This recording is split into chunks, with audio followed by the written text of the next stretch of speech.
Sandi Engleman spent 4 years as a Charleston County School Board member. In this edition of Quintin's Close-Ups, I sit down with her one-on-one to talk about this Charleston County School Board's pay raise vote and what's next for the Charleston County School District. Be sure to download the free Quintin's Close-Ups app in your Apple or Google Play stores. Well, Sandi, it is so good to see you. Thank you. I miss seeing you. Likewise. Catch me up and tell me what's going on with you. I'm a commissioner with the James Allen Public Service District. Was elected last year, and that's something I love. It's a minimally invasive political position, and we have great members on our team. Right. That's really a great thing. Our meetings are not hostile. Maybe once a year we might have 50 people there yelling, beating on the walls, Wow. but that's a rarity. Wow. Usually it's 1 or 2 people. Yeah.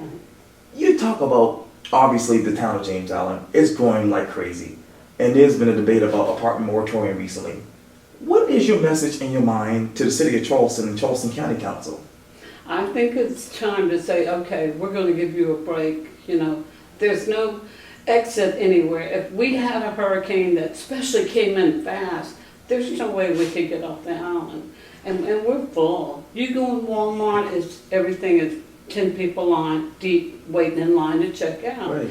And it was never like that. I could leave my house and be at the Walkway Bridge in 5 minutes. And now it's, 20, 25 minutes. Wow. And it's that way every day. And not just morning and afternoon, Right. all day. Wow. You talk about, obviously, hostile meetings that you have every once in a while. You dealt with that for 4 years on the Charleston County School Board. Yes. What is it that you miss most about it, in your mind? I actually miss seeing parents and teachers, especially parents that are just really involved in their kids' education. That's what I really miss.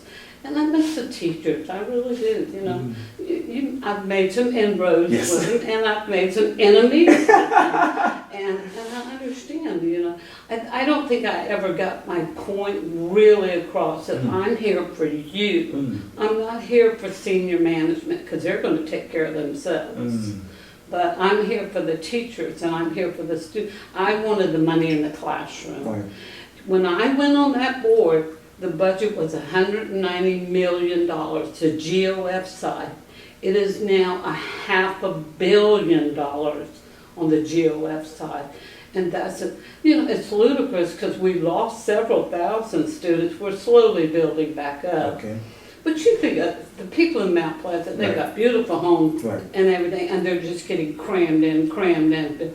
They built South Point on James Island, building it knowing that when they finished, they already needed a trailer. Why?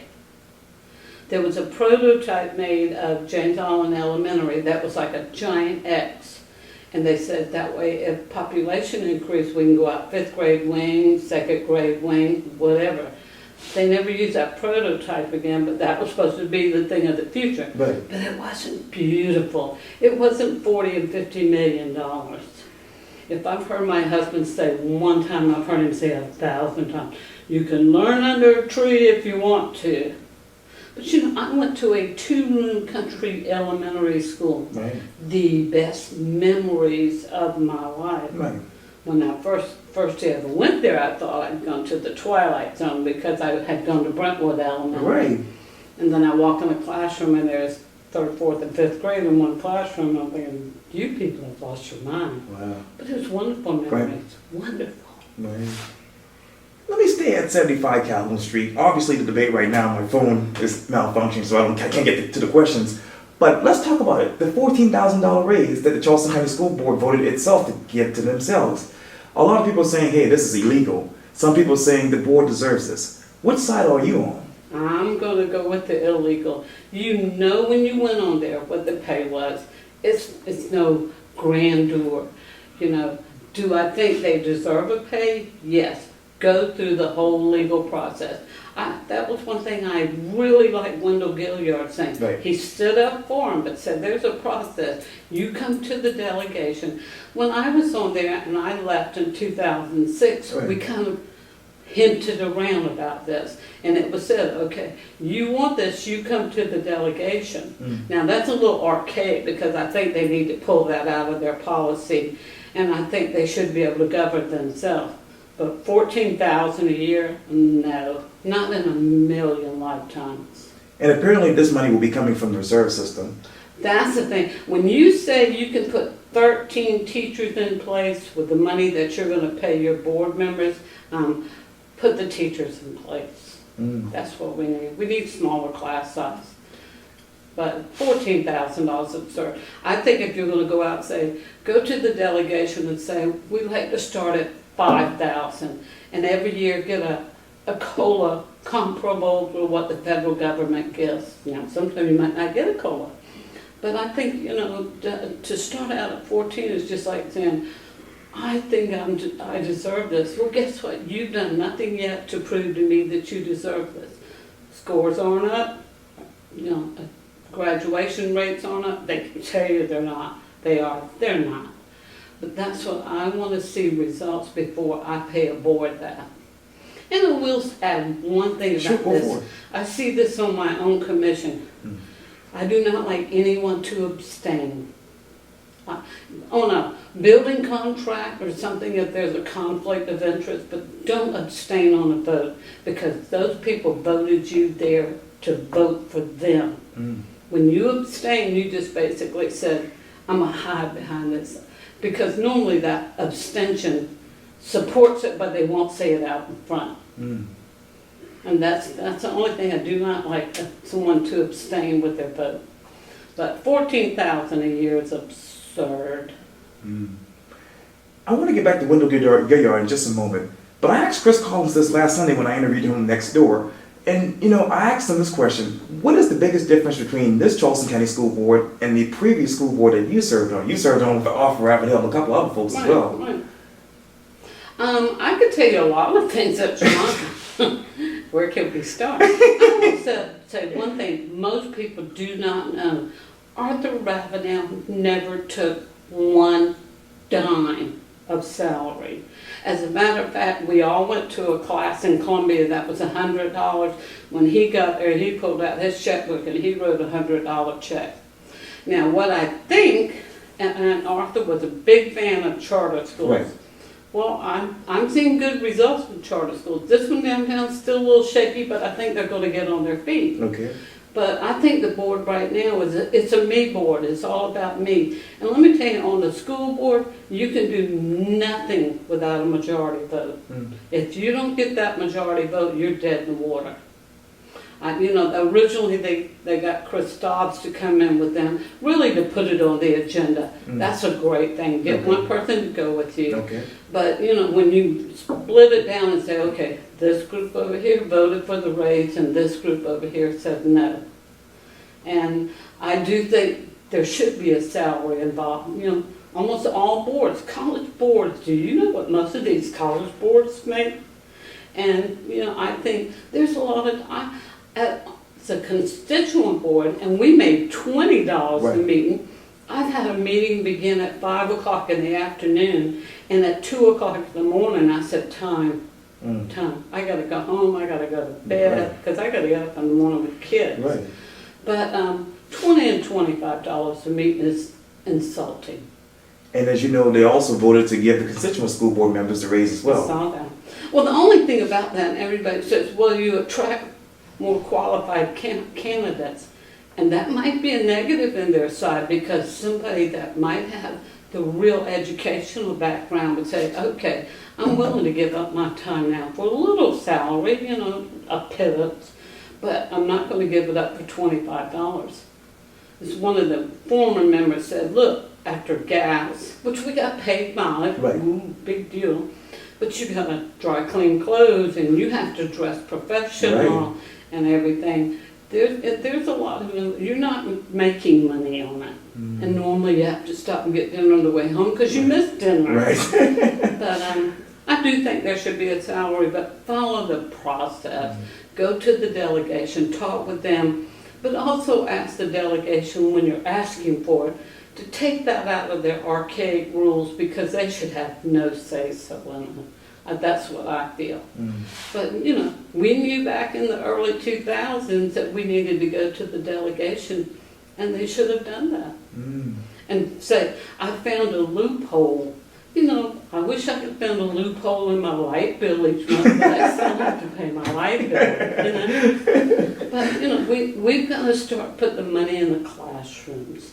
I think Dr. Postlethwaite has a lot of capability, but I think she jumped into a hole that was very deep, and she's just got to fill it up with dirt like the old mule in the well. Got to put more dirt in there. I'm not referring to her as a mule, but you know, you got to fill more dirt up so you can work your way up to the top. But my concern, teachers and students. Let me get back to Wendell Gilliard, because obviously he just sent a letter to Dr. Postlethwaite saying, hey, let's hold off on this pay raise right now. What should the South Carolina delegation legislation do next? Well, I think they should meet. I think they should summon the board to them and say, okay, folks, let's talk, let's work this out. 14,000 is outrageous. Let's meet somewhere down on the lower end of this. Okay. And then I think someone on the board should say, okay, I think you need to take that out of your policy. Because on the commission, if I got 4 people to vote with me, I could give myself a pay raise. I'm not stupid enough to do that because people pay their taxes and they watch that millage. Right. But you know, my husband hears this every day. I don't have any children in public schools, and more than half of my tax bill is for schools, for education. So if you want to give me a break and take all my education off my house tax bill, I'll shut my mouth and go home. But you know, I think they need to go sit with the delegation and say, okay, we need to work something out. We got to get a little pay. The delegation gets paid. They get mileage. They get per diems. They get not a big salary, but they get a salary. So, and I think the board should too. Not 14,000.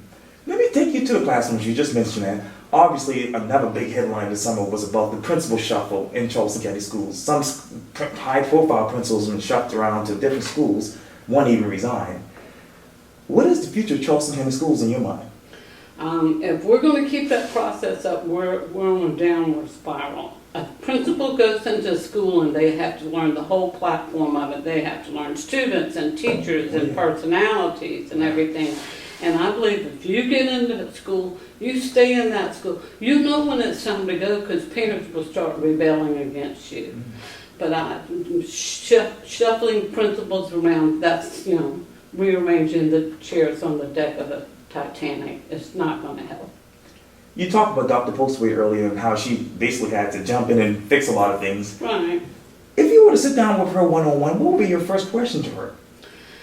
I think my first question would have to be, why do you feel the need to move so fast? You know, this problem didn't occur overnight. It's occurred over a 15, 20-year period. You cannot fix this overnight. You know, if you got a leak in your roof, you got to go patch that leak. But you might not have enough money to re-roof the whole house. And I don't see why she needs to move so fast. Do I think she has the experience and the knowledge and the capability? By all means. I got to go back again. As you know, Chris Collins, he's running for the Seth Whipper seat, House District 113. When you think of that, what sticks out to you? What sticks out? I'm wondering when donkeys fly, you know, because I think that, and I, you know, spoke to you earlier about it, the North Charleston seat is the easy seat to win. For some reason, people won't come out. West Ashley, you'll have 9 people running for 1 or 2 seats. North Charleston, you'll have 2 people running for 1 seat. But I think Chris stands no chance of winning it. I really don't. But there's a lot of issues, and I'm not going to go on camera, but I told you a while ago, you know, if people just did a background check, you would say, whoa, what's going on here? But I don't think he stands any chance of winning. Well, Sandi Engleman, thank you so much for your time. I really appreciate this. You're welcome. I enjoy it. I miss you. We got to do another interview soon. I know. That one out there does a good one. Yes, we'll do a joint interview. Yeah. I told him today, I said, you can tell him. He's filming a movie Wednesday, Wow. and he's kind of panicking. Oh, You know, he doesn't have a lot of lines, but he panics over things. Yes. So, but, you'll make it through the grace of God. oh, he'll do a great job. He's filmed, you know, Army Wives and Yes. filmed a movie with Sean Penn's Right. brother, but he loves it. And that's something he likes, and I let him go. You know, my thing is, I wake up, okay, I take my pajamas off. No, I'm just gonna go work in the yard. Wow. And when I finish, I take the water hose and wash all the mud off, Right. and then go in the house. Wow. That's my thing. Thing. We're gonna talk more about this next time. Yeah. Yes, yeah. indeed. But yeah, I've been real sick for a couple of months, so Oh. I just finally have a little bit of strength to do something and had my kids really worried. Oh, well, thank God you're alive and you're doing okay. Well, I was very close to the other side, but they found out I had very little oxygen in the red blood cells, so now we're working on that Okay. from the medication. But Wow. we're gonna get better. Yeah, thank God for that. Thank you. I love life. Let me Yes. tell you, I'm enjoy life. Yes, indeed. That's all we all should do. Yeah, Yeah. it's great. You know, Yeah. I love life. I love people. I love meeting people. My husband said today, he said, "Can you walk through the store without talking to everyone?" I said, no, I can't, because sometimes you never know. It's like the old thing, and I'm Right. gonna let you go, about the boy they saw taking his books home from school Right. that day, and somebody told him, said, "What's going on?" And they Right. finally talked and realized he had planned on committing suicide Wow. that night. But my daughter had a friend like that. He came into her penthouse with a group party, and he stayed and stayed. He was beautiful, oh my God. And he told her at the end of the night, he said, after this tonight, I was going to commit suicide. Wow. He and his fiance had broken up. Wow. You see that it's the end of the world, but it's not the end of the world. It's just the start of a new chapter. But I talk to him every day on Facebook, Right, but yeah. I'm thinking, you know, you just never know what burdens people are carrying. And these kids nowadays, I feel so sorry for them. You know, you don't have a clue what. We were gone one night, came home after dinner, and there was a young man in my house with my son, and I said, "Okay, what's he doing here?" Right. He said, "DSS dropped him off. His mother said he had to get out." And I said, "Okay, you know, we're going to do this." This child drove me out of my mind. He was like full speed, warp speed all the time. Fine. I'd be sleeping and I'd hear this thing in my driveway, and he'd be Right. rollerblading in the driveway at Wow. 4 o'clock. And I said, "Look, I don't care, but I got neighbors." And your heart breaks, because I'm just thinking, why is someone not taking time with this child? I packed his lunch the first morning with a sandwich and a soft drink Right. and a bag of chips and some little homemade cookie or something. He said, "Is this my lunch?" And I thought, "Oh, why don't you just kill me, you know?" But, you know, if we don't start taking care of these kids, we're going to lose them. We're going to lose them.